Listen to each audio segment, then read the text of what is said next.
Hey, this is Phil from Race City Retro, and today I'm pretty excited. I got something really cool for you guys. I got the world's easiest Kitbash, the 57 Chevy to the 67 Chevelle Pro Street chassis, all finished up. And I'm going to reveal the color. First off, I want to thank you guys so much. I had asked for some ideas on colors, and you guys chimed right in, and I love that. I love those comments. Keep them coming. I try and read everyone, and I just love the feedback that you guys give. We had some really good ideas.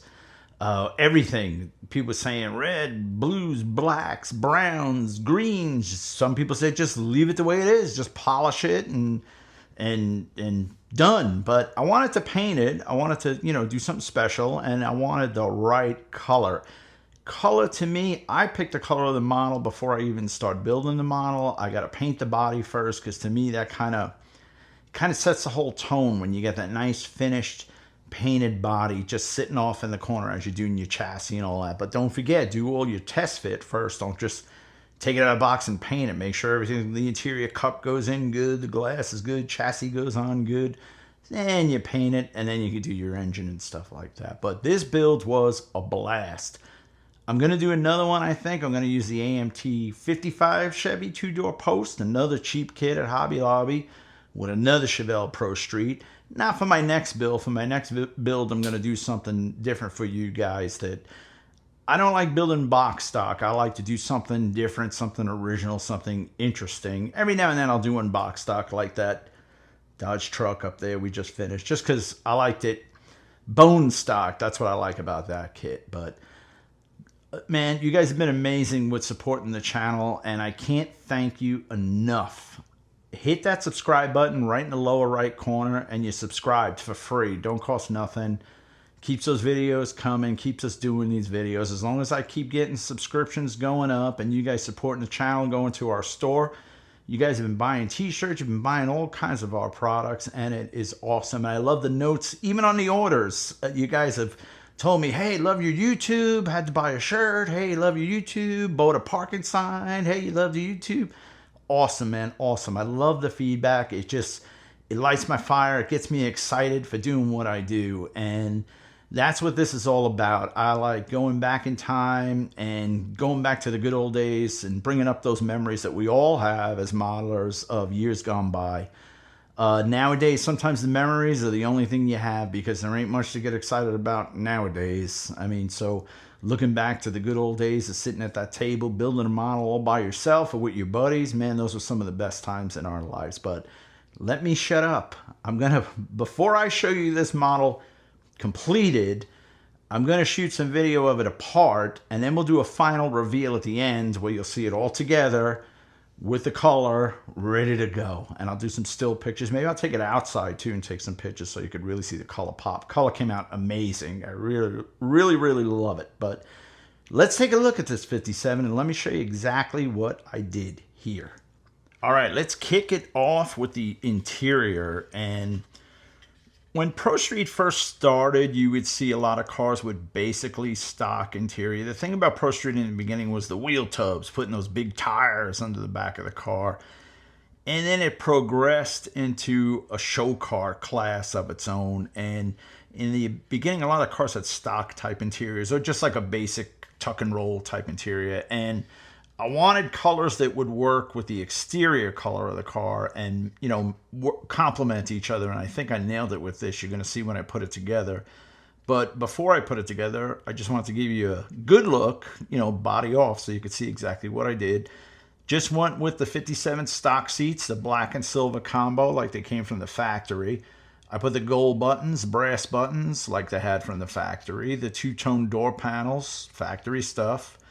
And then I did a little flat black on the package tray, because that's the, it won't match the seats. It's a little different material. And the tops of a 57 Chevy have black. The top of the door has a metal piece, so it should be glossed to match your dash. The dash itself, let's see if we can get that to focus. Just gold Bel Air emblem. Let's see, there we go.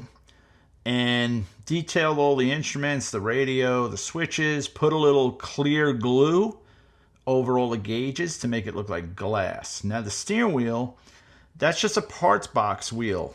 I wanted a red metal flake wheel. So basically what I did, this was a chrome steering wheel. I just painted the outer rim with turn signal red. And it's like a red metal flake. It looks really good over the chrome too. It looks like an actual 60s metal flake steering wheel. Her shifter with a white ball. And then the seat belts are just the seat belts out of the 57 kit. Let's get that to focus. There we go. And I painted them flat black so they look like cloth with the chrome buckles. But just basic, man. Gloss black dash always in a 57. It's always gloss. And I figured it would complement the exterior color, which you're going to see in a minute. It's going to go together really well. But there you have it. That's just a basic 57 Chevy interior. And this kit had great detail on the lines. It made it real nice to paint. It wasn't, you gotta have a steady hand. Don't drink a lot of coffee before you do an interior like this is my one recommendation. But I've done a bunch of them, so I kind of, I've had the real cars, so you kind of know what color goes where. All right, hope you like it. Let me know in the comments. What do you think about the interior? How's it look? How'd it come out? All right, let's move on to the next part. All right, next up, we have the chassis. The chassis. Look at that. Big block Chevy.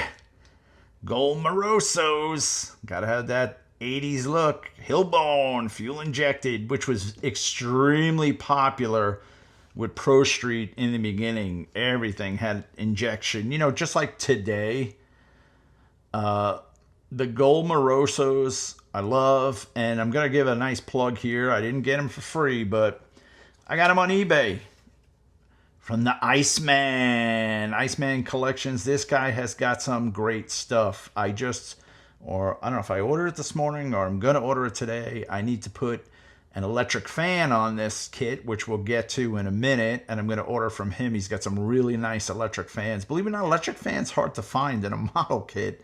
I'm sure you can only find maybe in late model stuff. But he's on eBay. The Iceman Collections. I think he's got a website too. And he did the Morosos. And I just painted them gold. I figured it would, fit the flavor of that era, the mid-80s.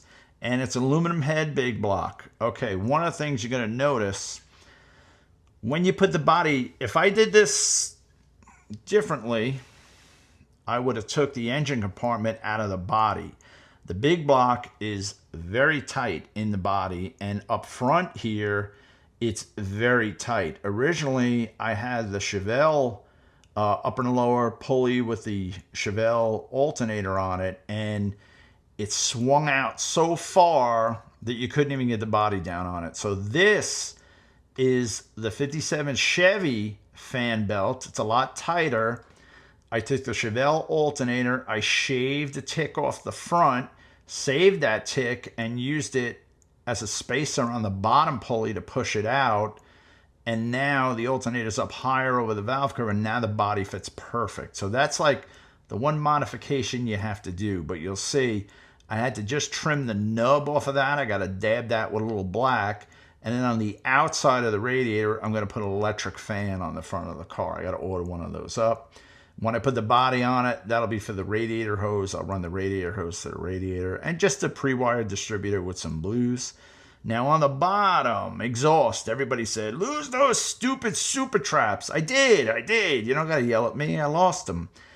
These are the mufflers from the Pro Street Roadrunner kit. The AMT Pro Street Roadrunner kit. And I love them, but they're kind of weird because they have a tailpipe thing that only comes out a tick. So what I did was, this is some aluminum that I cut, and I used my K&S. It's K&S aluminum. Let me show you.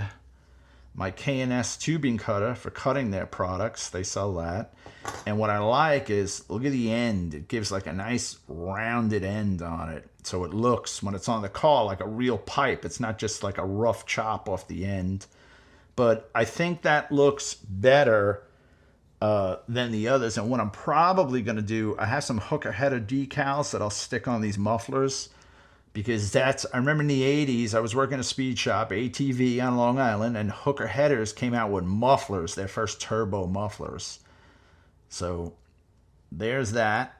And now it's got the dumps out the side. And you'll notice The inside of the wheels are gold. I had to paint that as well. Oh, that was a nightmare. And I threw a little red on the springs in the back for the wheelie bars. But there's the engine. Morosos. I do have some oil fillers too that I have to put on this. So I figured when I do the fan, after I put the body on it, I'll drop the oil fillers on those valve covers. But aren't those neat, man? Oh, God, that looks so cool. Have you seen our video yet on the history, the legend of gold Moroso valve covers? Man, you got to watch it. They were in the mid-'80s. They were everywhere you looked. Everybody, where I was from, was running gold Moroso valve covers. But it fit in there good. Everything, went good. I do like this exhaust better than the other exhaust. And everything came out nice. No complaints.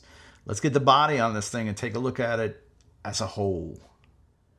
Alrighty, there you have it. The world's easiest Kitbash. 57 Chevy Pro Street. The color I chose was Testers. Extreme Lacquer. Icy Blue. I think it is. Icy Blue. Looks good, right?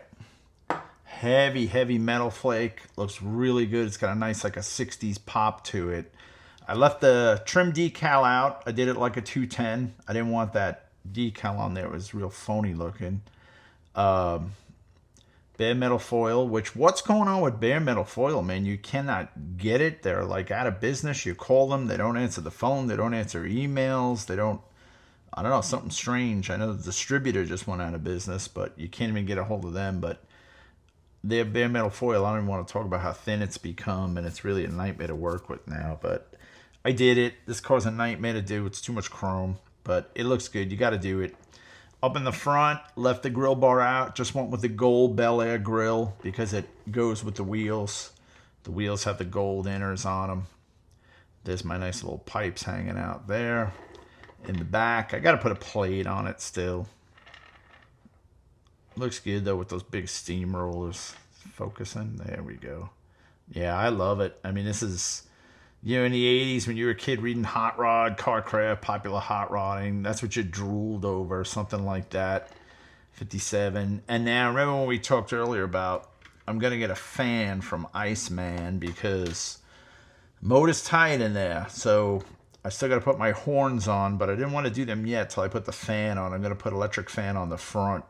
I have one ordered up from Iceman, and I do have the master I got to put in it as well. But the big block fits. I made the modification on the belt. See, now you can get your alternator on, and it works. The swap definitely works. That's the only thing we really got to modify. Like I said, if I did it again, I would cut this engine compartment out and just run it, with the firewall and open fender wells on the sides just to give you a little more room. I got to put the battery in it too.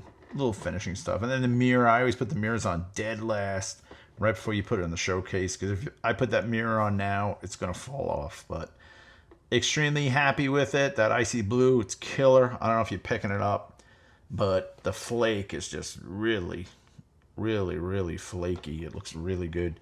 No prime. Clean the body. 2 coats of paint, 2 coats of clear. Done. A lot of guys putting way too much paint on model cars, I see. It's really not necessary. Unless you do body work. If you put putty on this thing to fill holes or sink marks, yeah. And this, I did an outline on all the doors and stuff with my pens. I showed you that technique with the Dodge. What I like to use are these graphic illustration markers. They come in different sizes, the tips. And I use like the 005, which is a real small one. Let's see if it picks that up. Yeah, see the top 005. And this goes right in the line. And what's nice is it's water-based ink. If you slip out and just take your finger and it wipes right off. But then it dries nice in there. Do that after. If you're going to polish a car, do that afterwards. But that little bit of black, it almost makes it look like the door's ready to open, the deck lid's ready to open. It's something, if you don't do it to your models, do it, man. If it just, simple set of pens. Guys used to do it years ago. They put paint, trickle paint in. It was a nightmare. This way, with this thing, super, super easy to do. But I love the flavor of this thing. I think it captured that 80s Pro Street movement really well. There's your bottom. I showed that before, but that's what it looks like in the car. Love the exhaust. Nice piece. Love the gold on the wheels. I think the blue and the gold look great together. Gold Morosos, gold in the grill. I love it. What do you guys think? How'd I do? Did I hit a home run? Did I strike out? What do you think? I'm going to do a 55 too, just not next. Next, I got something cool coming. I think you guys are going to dig something different. Like I said, I like to do unique kind of stuff, not just build them straight out of the box. But it was an easy kit bash, man. If you didn't do one of these yet, go do one. You're going to love it. It's an easy combo, and look at the results, what you get when you're done. Just a nasty looking tubbed 57 Chevy. Who wouldn't want one of those in their collection? But really happy with it. Really, really happy with it. It definitely came out nice. And I'll finish it up. Once I get that fan in, his stuff comes pretty quick. The valve covers came right away. Put the black electric fan on the front. Put my 2 horns, the battery in it. And I'll throw a mirror on it and put it in a showcase. And on to the next. Hey, thank you so much for coming on this ride with me, man. You guys are great. You're making me love what I do, man. I love talking models, and I love building models and cars. And please, man, give us a like. Subscribe. It's free. It doesn't cost anything to subscribe, and you'll get all of our future content forwarded to you so you know what's going on. And I've got a lot more model car videos. I've got regular car videos. I've got all kinds of cool stuff. Check out our web store. Support the channel. Buy a t-shirt, man. I got more cool t-shirts than you could shake a stick at. 100 designs on our website. All car related, all retro related. Check out our web store, racecityretro.com. And get over to that model car bench and build something cool.